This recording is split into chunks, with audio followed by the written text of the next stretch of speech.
Assalamualaikum warahmatullahi wabarakatuh. Perkenalkan, nama saya Isna Fitriana, NPM 2101011045 dengan kode QQ042G.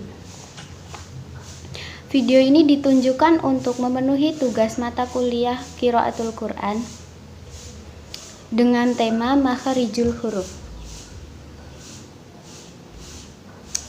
Huruf dan makharijul huruf hijaiyah. Huruf hijaiyah atau dalam kata lain huruf Arab merupakan huruf yang telah ada sejak dulu dan digunakan oleh umat Islam dimanapun sebagai cara membaca Al-Quran.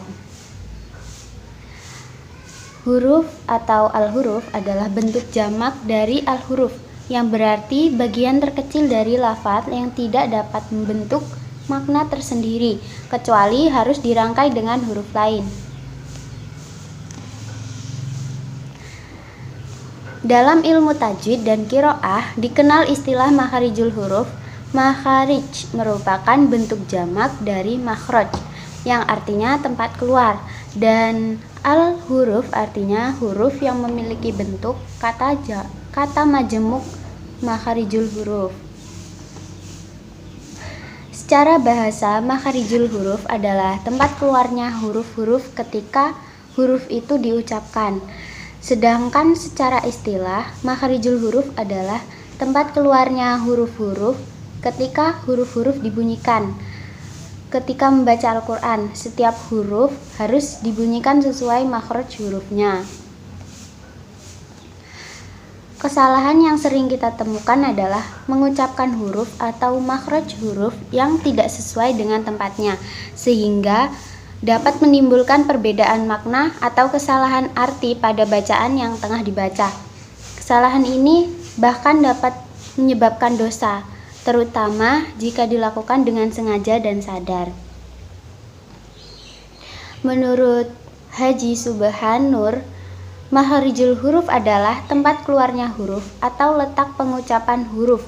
Secara garis besar, makharijul huruf terbagi menjadi 5, yaitu jauf atau rongga mulut, halki atau rongga tenggorokan, lisani atau lidah. Makharijul huruf adalah tempat-tempat keluarnya bunyi huruf hijaiyah ketika dibaca, agar bunyi huruf itu dapat dibedakan dengan bunyi huruf lainnya. Terlebih dahulu, perlu diketahui cara mengenal makhraj tiap-tiap huruf dalam praktek, yaitu memahami posisi organ-organ mulut, mulai dari perut bibir bagian luar, terus ke bagian dalam, sampai tenggorokan paling bawah, dengan pemahaman yang baik dan benar. Yang kedua, memahami makhraj huruf secara teori sesuai kaidah yang berlaku dalam ilmu tajwid. Dan yang ketiga, huruf yang ingin diketahui makhrajnya terlebih dahulu dimatikan atau ditasydidkan. Lalu huruf sebelumnya diberi huruf hidup dengan harokat yang manapun, kemudian diucapkan dan diperhatikan dengan cermat. Di mana suara itu putus, maka disitulah makhrajnya. Dan yang keempat, mempelajari makhrajul huruf berikut ini hendaknya dilaksanakan dalam bentuk teori dan praktek bagi tiap-tiap huruf, sehingga huruf itu betul-betul berada pada posisi makhraj yang benar. Melafalkan Al-Quran sesuai dengan makhraj al-huruf.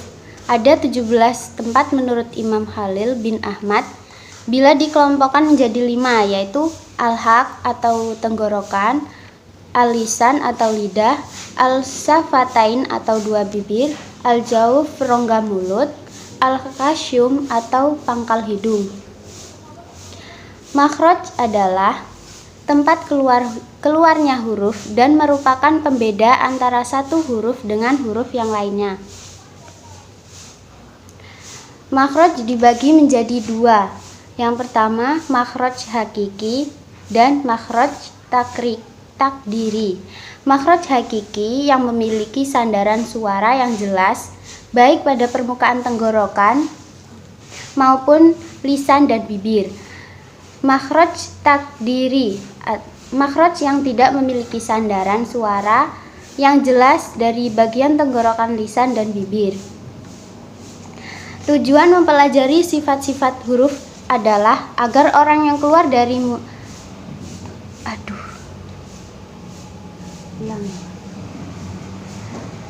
makhraj dibagi menjadi dua.